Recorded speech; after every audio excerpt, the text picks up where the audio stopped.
DY365 digital মুছলমানৰ ন্যায় বিচাৰি এবাৰ গৰজি উঠিছে আমছু মছজিদ মাদ্ৰাছা কাঢ়ি নিবলৈ বিজেপি চৰকাৰে নতুন ৱাকফ আইন আনিছে বুলি দাবী কৰিছে মুছলমানৰ সম্পত্তিৰ ওপৰত আঘাত কৰিব বিচাৰিছে বিজেপি চৰকাৰে আৰু এনেধৰণে এটা দাবী উচ্চতম ন্যায়ালয়ৰ পৰা আশাবাদী বৰ্তমান সময়ত ভাৰতৰ 20 কোটি মুছলমান লোক এই মুহূৰ্তৰ গুৰুত্বপূৰ্ণ খবৰ মুছলমানৰ ন্যায় বিচাৰি গৰজি উঠিল পুনৰবাৰ আমছু মছজিদ মাদ্ৰাছা কাঢ়ি নিবলৈ বিজেপি চৰকাৰে আনিছে নতুন ৱাকফ আইন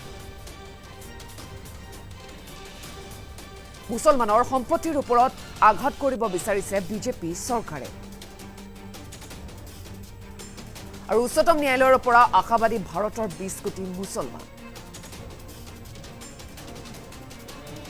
মুছলমানৰ সাংবিধানিক অধিকাৰ ঘূৰাই দি সকাহ দিব ন্যায়ালয় পুনৰবাৰ আমছুইতে গৰজি উঠিছে ভাৰতৰ 20 কোটি মুছলমান এটা আশাবাদী মুছলমানৰ ন্যায় বিচাৰি আচলতে পুনৰবাৰ এনেধৰণৰ প্ৰতিক্ৰিয়া বা দাবী উত্থাপিত কৰিছে যেহেতু ভাৰতৰ যি মুছলমানসকল তেওঁলোকৰ সম্পত্তি কাঢ়িব বিচাৰিছে মছজিদ মাদ্ৰাছা আচলতে কাঢ়ি নিব বিচাৰিছে বিজেপি চৰকাৰে এনেধৰণৰ অভিযোগ মুছলমানৰ সম্পত্তিৰ ওপৰত আঘাত কৰিব বিচাৰিছে বিজেপি চৰকাৰে উচ্চতম ন্যায়ালয়ৰ পৰা আশাবাদী বৰ্তমান ভাৰতৰ সেই 20 কোটি মুছলমান লোক মুছলমানৰ সাংবিধানিক অধিকাৰ ঘূৰাই দি সকাহ দিব ন্যায়ালয়ে বুলি এতিয়া প্ৰত্যেকে আশাৰে বাট চোৱা পৰিলক্ষিত হয় মুছলমানৰ ন্যায় বিচাৰি পুনৰবাৰ এতিয়া আমছু গৰজি উঠিছে যিহেতু 20 কোটি মুছলমানে সেই নতুন ৱাকফ আইন নামানে ৱাকফ সংশোধনী আইন নামানে তেওঁলোকে কোনো কাৰণতে সেই আইনক নামানো বুলি বাৰে বাৰে প্ৰতিবাদ কৰিছে ভিন্ন প্ৰান্তত আমি দেখিবলৈ পাইছো আৰু বৰ্তমান সময়ত মুছলমানৰ সম্পত্তিৰ ওপৰত আচলতে বিজেপি চৰকাৰে চকু দিছে বা বিজেপি চৰকাৰে কাঢ়িব বিচাৰিছে এনেধৰণৰ তেওঁলোকৰ প্ৰতিক্ৰিয়া প্ৰত্যেকৰে মুখত আৰু তাৰ মাজতে আমছু পুনৰবাৰ গৰজি উঠিছে মুছলমানৰ ন্যায় বিচাৰি এবাৰ এনেদৰে এতিয়া তেওঁ উল্লেখ কৰিছে মছজিদ মাদ্ৰাছা কাঢ়ি নিবলৈ বিজেপি চৰকাৰে আনিছে নতুন ৱাকফ আইন বুলি আমছুৱে উল্লেখ কৰা পৰিলক্ষিত হয় উচ্চতম ন্যায়ালয়ৰ পৰা ভাৰতৰ 20 কোটি মুছলমানে আশাৰে বাট চাইছে তেওঁলোকে ন্যায় পাব বা ন্যায় দিব তেওঁলোকক মুছলমানৰ সাংবিধানিক অধিকাৰ ঘূৰাই দি সকাহ দিব ন্যায়ালয়ে তাৰে এতিয়া প্ৰত্যেকৰে আশা মছজিদ মাদ্ৰাছা কাঢ়ি নিব বিচাৰিছে মুছলমানৰ যি সম্পত্তি আচলতে সেয়া কাঢ়ি নিব বিচাৰিছে আৰু এনেধৰণৰ এতিয়া দাবী বা প্ৰতিক্ৰিয়া প্ৰতিগৰাকী লোকৰ লগতে এবাৰ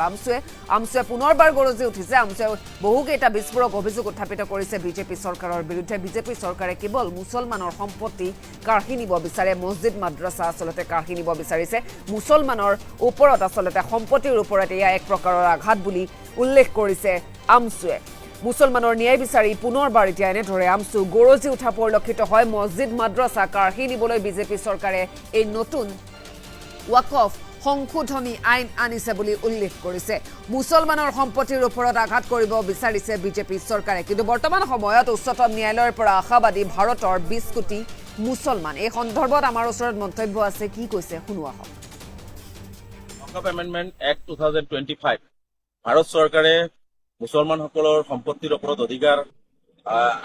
হস্তগত কৰিবৰ কাৰণে মছজিদ মাদ্ৰাছা কৰিবৰ কাৰণে যি আইন আনিছিল এই আইনৰ ওপৰত ইতিমধ্যে সুপ্ৰিম কোৰ্ট মহামান্য উচ্চতম ন্যায়ালয়ত কেছ চলি আছে আৰু আজি শুনানিৰ তৃতীয় দিন আজি এই শুনানিৰ তৃতীয় দিনা অনুষ্ঠিত হ'ল আজি চৰকাৰী পক্ষৰ আজিও প্ৰায় 2-2.5 ঘণ্টা সময় চৰকাৰী পক্ষৰ শুনিছে চৰকাৰী পক্ষৰ হৈ তুষাৰ মেহতা ডাঙৰীয়া বিভিন্ন যুক্তি প্ৰদৰ্শন কৰিছে তাৰ পিছত গোচৰীয়া পক্ষৰ হৈ কপিল চিব্বাল ডাঙৰীয়া আৰু আন সিনিয়ৰ এডভকেটসকলে যথেষ্ট সাৱলীলভাৱে আজি যুক্তি প্ৰদৰ্শন কৰিছে দুয়োপক্ষৰ যুক্তি তৰ্কৰ মাজত আজি মুখ্য ন্যায়াধীশগৰাকীয়ে শেষত এটা সিদ্ধান্ত লৈছে যে আজি কোনো ধৰণৰ সিদ্ধান্ত গ্ৰহণ নকৰি আজি কোনো ধৰণৰ ৰায়দান প্ৰদান নকৰে এইটো স্থগিত ৰাখিছে আৰু কেতিয়া কৰিব এই সম্বন্ধ এই ৰায়দান কেতিয়া দিব এই সন্দৰ্ভত বিতংভাৱে আজি কোনো কথা কোৱা নাই কিন্তু পূৰ্বে মুখ্য ন্যায়াধীশগৰাকী যি ৰায়দান দিছিলে ৱাকফ সম্পত্তিৰ ওপৰত সেই ৰায়দানকে বৰ্তমান বাহাল থাকিব যেতিয়ালৈকে নতুন ৰায়দান আজি শুনানিৰ শেষত যি ৰায়দান দিব সেই ৰায়দান ৰায়দান নোহোৱালৈকে সেই পূৰ্বৰ সিদ্ধান্ত বাহাল ৰখা বুলি কৈছে আৰু আমি আশাবাদী ভাৰত চৰকাৰৰ যি কুটিল ষড়যন্ত্ৰ ভাৰত চৰকাৰে যি ধৰণে অসমৰ ভাৰতবৰ্ষৰ মুছলমানক আৰু সম্পত্তি হস্তগত কৰিব বিচাৰিছে মুছলমানৰ সম্পত্তিৰ ওপৰত তেওঁলোকে আঘাত কৰিব বিচাৰিছে এই সকলো ষড়যন্ত্ৰ অপৰাই যি ধৰণে আজি প্ৰায় 3 দিন একে লেঠাৰিয়ে যুক্তি তৰ্কৰ মাজত আমাৰ গোচৰীয় পক্ষৰ অধিবক্তা কপিল চিব্বাল ডাঙৰীয়াই যি ধৰণে যুক্তি প্ৰদৰ্শন কৰিলে আন এডভকেটে যুক্তি প্ৰদৰ্শন কৰিলে এই ক্ষেত্ৰত আমি আশাবাদী হৈ আছো আৰু ভাৰতবৰ্ষৰ প্ৰায় 20 কোটি মুছলমান এতিয়া মহামান্য উচ্চতম ন্যায়ালয়ৰ প্ৰতি আশাবাদী হৈছে চাই আছে আৰু নিশ্চিতভাৱে যেতিয়া ৰায়দান দিব আমি আশা কৰিম যে 20 কোটি মুছলমানৰ যি ন্যায্য প্ৰাপ্য যি সাংবিধানিক অধিকাৰ যি মৌলিক অধিকাৰ সেই অধিকাৰ অক্ষুণ্ণ ৰাখি 20 কোটি মুছলমানক তেওঁলোকে সকাহ দিব আৰু এই আশালৈ আমি কিছুদিন হয়তো আমি বাট চাব লাগিব। আৰু আজি বিশেষকৈ আমাৰ জমিয়তুল উলামাহীন মৌলানা আছাদ মাদানী চাহাবৰ কেন্দ্ৰীয় সমিতিৰ ফালৰ পৰা যি ৰিট পিটিশ্যন দাখিল কৰা হৈছিল, আমচুৰ ফালৰ পৰা যি আয়ে দাখিল কৰা হৈছিল, আৰু এই দুয়োটা কেছতে আজি আমাৰ হৈ মহামান্য উচ্চতম ন্যায়ালয়ৰ জ্যেষ্ঠ অধিবক্তা কপিল চিব্বাল ডাঙৰীয়া, আমাৰ advocate on records Fazal Ahmed IP ডাঙৰীয়াই আজি যুক্তি প্ৰদৰ্শন কৰে। ৱাকআপ এমেণ্ডমেণ্ট এক্ট 2025 ভাৰত চৰকাৰে মুছলমানসকলৰ সম্পত্তিৰ ওপৰত অধিকাৰ হস্তগত কৰিবৰ কাৰণে মছজিদ মাদ্ৰাছাত হস্তগত কৰিবৰ কাৰণে যি আইন আনিছিল, এই আইনৰ ওপৰত ইতিমধ্যে সুপ্ৰিম কোৰ্ট মহামান্য উচ্চতম ন্যায়ালয়ত কেছ চলি আছে। আৰু আজি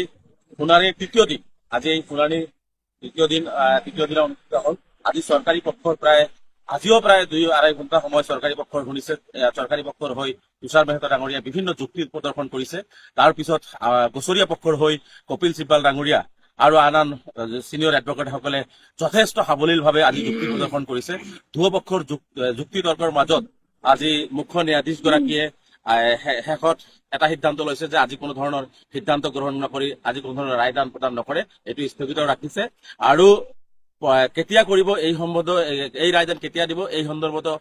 বিতংভাৱে আজি কোনো কথা কোৱা নাই। কিন্তু পূৰ্বে মুখ্য ন্যায়াধীশগৰাকী যি ৰায়দান দিছিলে ৱাকফ সম্পত্তিৰ ওপৰত, সেই ৰায়দানকে বৰ্তমান বাহাল থাকিব যেতিয়ালৈকে নতুন ৰায়দান, আজি শুনানিৰ শেষত যি ৰায়দান দিব সেই ৰায়দান ৰায়দান নোহোৱালৈকে সেই পূৰ্বৰ সিদ্ধান্ত বাহাল ৰখা বুলি কৈছে। আৰু আমি আশাবাদী ভাৰত চৰকাৰৰ যি কুটিল ষড়যন্ত্ৰ, ভাৰত চৰকাৰে যি ধৰণে অসমৰ ভাৰতবৰ্ষৰ মুছলমানক আৰু সম্পত্তি হস্তগত কৰিব বিচাৰিছে, মুছলমানৰ সম্পত্তিৰ ওপৰত তেওঁলোকে আঘাত কৰিব বিচাৰিছে, এই সকলো ষড়যন্ত্ৰ অপৰাই যি ধৰণে আজি প্ৰায় 3 দিন একে লেঠাৰিয়ে যুক্তি তৰ্কৰ মাজত আমাৰ গোচৰীয় পক্ষৰ অধিবক্তা কপিল চিব্বাল ডাঙৰীয়াই যি ধৰণে যুক্তি প্ৰদৰ্শন কৰিলে, আন এডভকেট যুক্তি প্ৰদৰ্শন কৰিলে, এই ক্ষেত্ৰত আমি আশাবাদী হৈ আছো। আৰু ভাৰতবৰ্ষৰ প্ৰায় 20 কোটি মুছলমান এতিয়া মহামান্য উচ্চতম ন্যায়ালয়ৰ প্ৰতি আশাবাদী হৈছে, চাই আছে। আৰু নিশ্চিতভাৱে যেতিয়া ৰায়দান দিব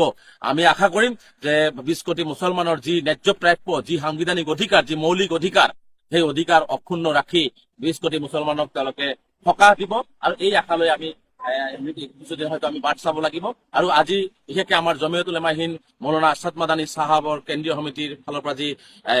ৰিট পিটিশ্যন দাখিল কৰা হৈছিল, আমচুৰ ফালৰ পৰা যি আয়ে দাখিল কৰা হৈছিল, আৰু এই দুয়োটা কেছতে আজি আমাৰ হৈ